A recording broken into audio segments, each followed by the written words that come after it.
जी अस्सलाम वालेकुम दोस्तों पंजाबियों उम्मीद करना खैर की तरह दोस्तों मैं सुना सलाम लड़ाई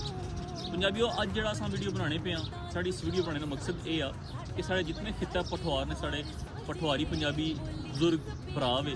वो बहुत अस साढ़े की मैसेजेस करने पे साढ़े की मुख्तलिफ किस्म के सवाल साढ़े को पूछने कि भाई जो गल बाने पे ये क्या बाने पे जो एक होर तबका वा वो गल क्या पे बाना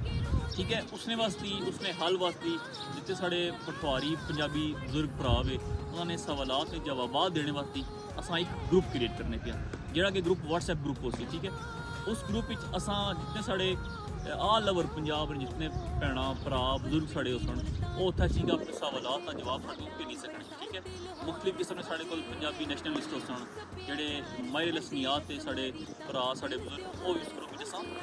ऐड करने जितने साढ़े कन्फ्यूजन बढ़ गई साढ़े पठवार रीजन कि यार के एक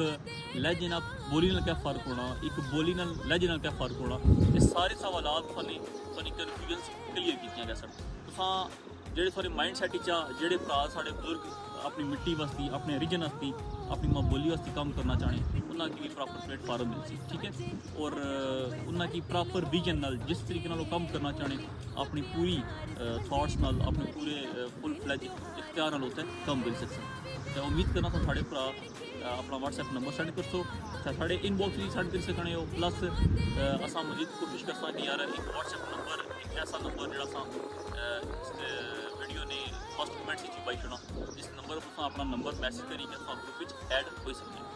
उम्मीद करने कि सारे भरा इस चीज़ साढ़े कोऑपरेट कर सन और साढ़े हेल्प कर सन